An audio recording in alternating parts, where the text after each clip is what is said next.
Taste the Daily.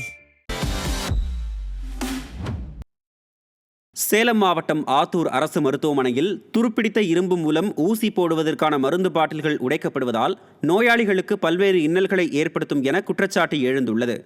அவசர சிகிச்சை பிரிவில் உள்ள ஊசி போடும் அறையில் மருந்துகள் இருக்கும் சிறிய கண்ணாடி பாட்டில்களை உடைக்கவும் வெட்டுவதற்கும் செவிலியர்கள் துருப்பிடித்த இரும்பு அரத்தை பயன்படுத்தி வருகின்றனர்.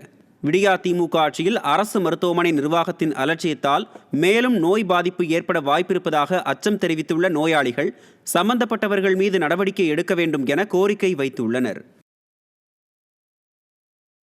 கோவை கருமத்தப்பட்டியில் தனியார் பேருந்தின் படிக்கட்டுகளில் தொங்கியபடி கல்லூரி மாணவர்கள் ஆபத்தான முறையில் பயணம் செய்வதாக குற்றச்சாட்டு எழுந்துள்ளது.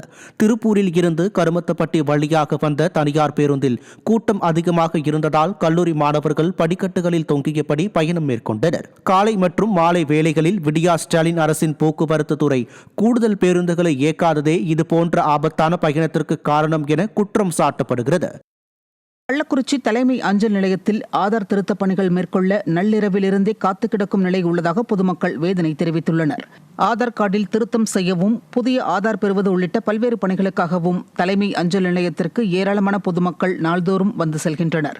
கூட்டம் அதிகமாக இருந்தும் ஆதார் பணிகள் மேற்கொள்ள ஒரு கவுண்டர் மட்டுமே உள்ளதால் நள்ளிரவு 2 மணியிலிருந்தே வரிசையில் காத்து கிடக்கும் அவலம் உள்ளதாக தெரிவித்துள்ள பொதுமக்கள் கூடுதல் கவுண்டர்களை திறக்க வேண்டும் என கோரிக்கை விடுத்துள்ளனர்.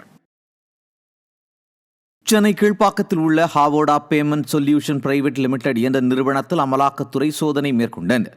சென்னையை தலைமையிடமாக கொண்டு கடந்த 2021 தொடங்கப்பட்ட இந்த நிறுவனத்தில் ஆன்லைன் பரிவர்த்தனைகளை பாதுகாப்பாகவும் திறமையாகவும் நிர்வகிக்க வணிகங்களுக்கு பல்வேறு தீர்வுகளை வழங்குகிறது. இந்நிலையில் சட்டவிரோத பணப்பரிவர்த்தனை தொடர்பான வழக்கில் அமலாக்கத்துறை அதிகாரிகள் இந்நிறுவனத்தில் சோதனை மேற்கொண்டனர்.